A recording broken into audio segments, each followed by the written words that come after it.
All right. Before people get out of hand with this, there are some things we need to go over.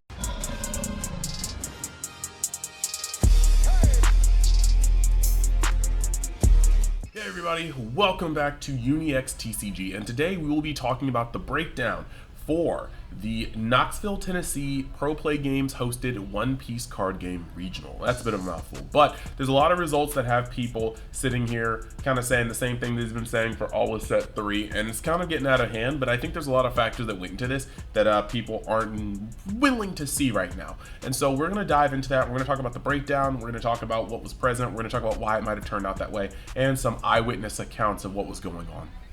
So with that being said, we are also going to point out that we are only 110 subscribers away from being at that magical 5K, huge milestone for me, and I would love to surpass that. So if you haven't thought about like joining the UniX fan today, now may be the time. So by the time you're done with this video, or maybe midway through, if you like the video, go ahead and click the like button.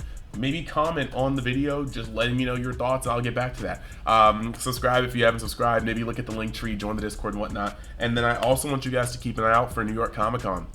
If you're going, or if you're planning to go, I will be there as a content creator. There will be more stuff on my socials, so that being said, let's hop into the breakdown and go from there. Alrighty then, we are going to take it from the bottom and go from there, okay? So this is the top 32 for the Knoxville Regional, and it looks like from the bottom we have one Black Monkey D. Luffy. That is starter deck Black Monkey D. Luffy.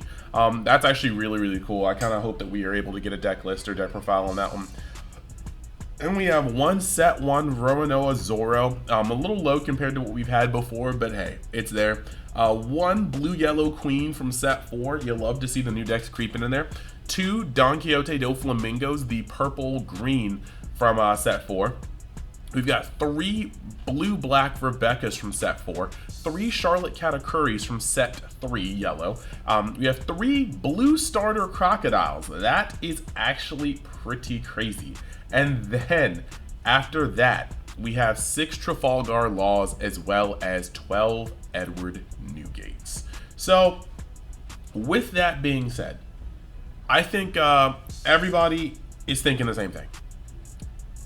Why did we move into set 4? We thought that everything was going to change, and what we got was Edward Newgate and Trafalgar Law taking up 18 of the top 32. So here's what the thing is, okay? What people need to understand is that this is the very first tournament of the format. Not only is the very first tournament, it was done on release weekend. Like, there's literally been a couple days to get these cards. What you're gonna hit in these sort of formats are points where not everybody has the cards, not everybody has practiced, because as much as we mostly like the sim, as much as you may like the sim, a lot of people don't practice until these cards are in their hands. So you have a lot of people going with what was tried and true. And then on top of that, you might have people that might not know all the in and outs and intricacies of these decks. But just to further dive into it, we are going to go over to Twitter, and there was an interesting conversation. Shout outs to both Eggman as well as Orange Samurai. But I saw this when I was scrolling, and I do want to point out this because, so Orange Samurai was there on the event. He was judging. So let's actually hop over there and just check out what they had to say. So what we have here is Eggman just kind of reflecting on his Knoxville, Tennessee breakdown. He's like, I understand thinking other colors are viable, which he agrees with, but I don't understand how presenting or reflecting on tournament results is skewing the data. And this comes from a person basically saying that Eggman's commentary on what came out was going to mislead a lot of players into thinking the game was more balanced than it is. This person, I'm not gonna click on the thing, I'm not gonna show their name if it's in there.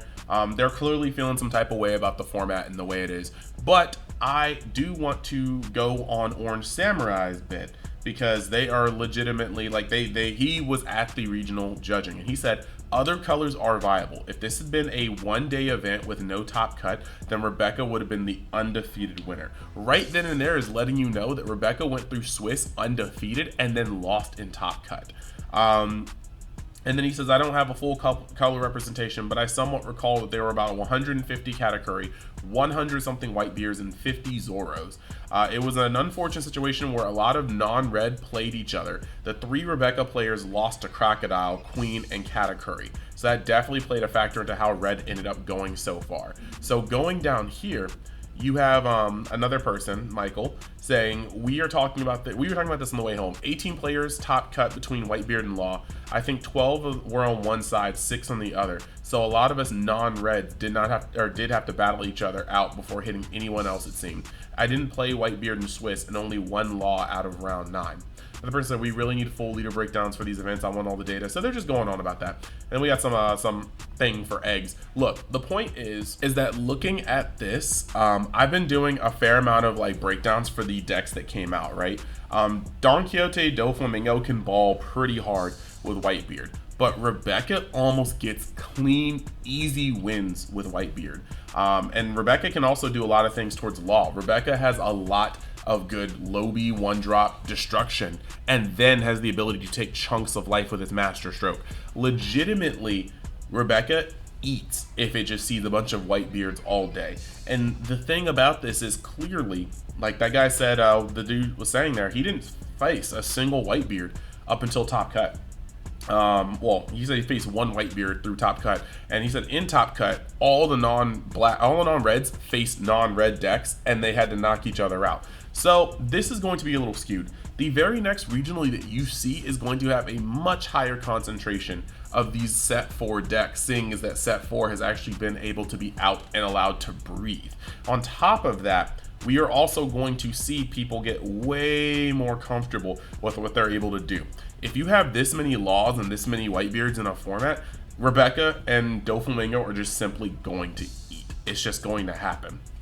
So I am kind of on that like thing right there. This is just the beginning, and this isn't any different than any other format. In the beginning of a format, you are always going to see the previous top dog take some top cut slots, not because it's still at the same position that it was, but because it is tried and true. People know how to play it. You don't really have to adapt. You just have to understand how to play against the new decks, and for the most part, you're just running the same route that you ran last format.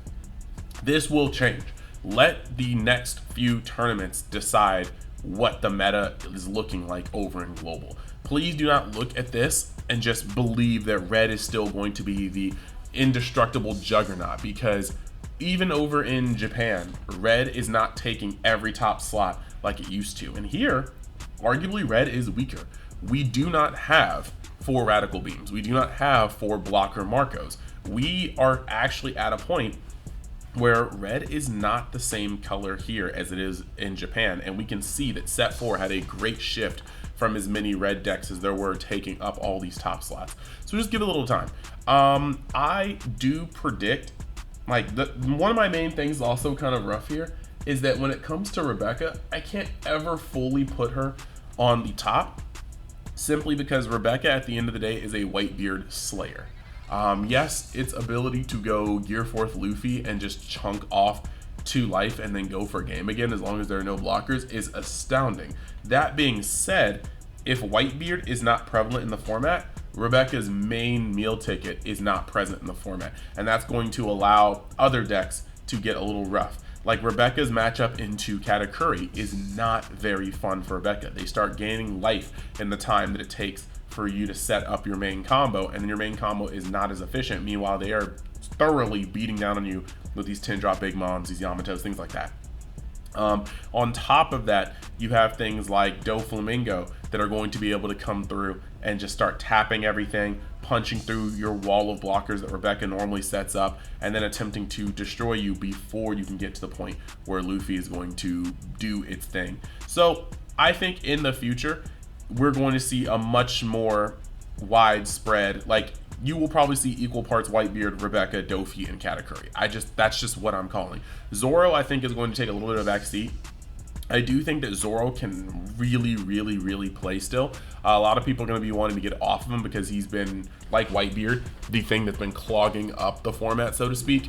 But I do believe that we are going to kind of see more of a four-way split between Whitebeard, Doflamingo, Rebecca, Katakuri, and then everything else will be filing in afterwards. So let me know what you guys think of this video. Let me know what you think of the data. Let me know what you think of this tournament. It is a little disheartening to see this happen, but this tournament was so close to the release date that this tournament almost didn't even have OP04 in it because it was not that close. It was that close, but then enough people were upset and they kind of reversed it back. So we will see how this goes. Thank you guys for watching. I will see you in the next video. Remember, keep your eyes out for more news about New York Comic Con. And also, if you're bored and you have time and you want to chill with me while I game, hop on over to Universe X Gaming on Twitch. I think today I'm going to be streaming some Cyberpunk. I'm going to start a new file. And then later tonight, I'll be streaming more Miles Morales. So, hey, I'll see you guys later. Thanks.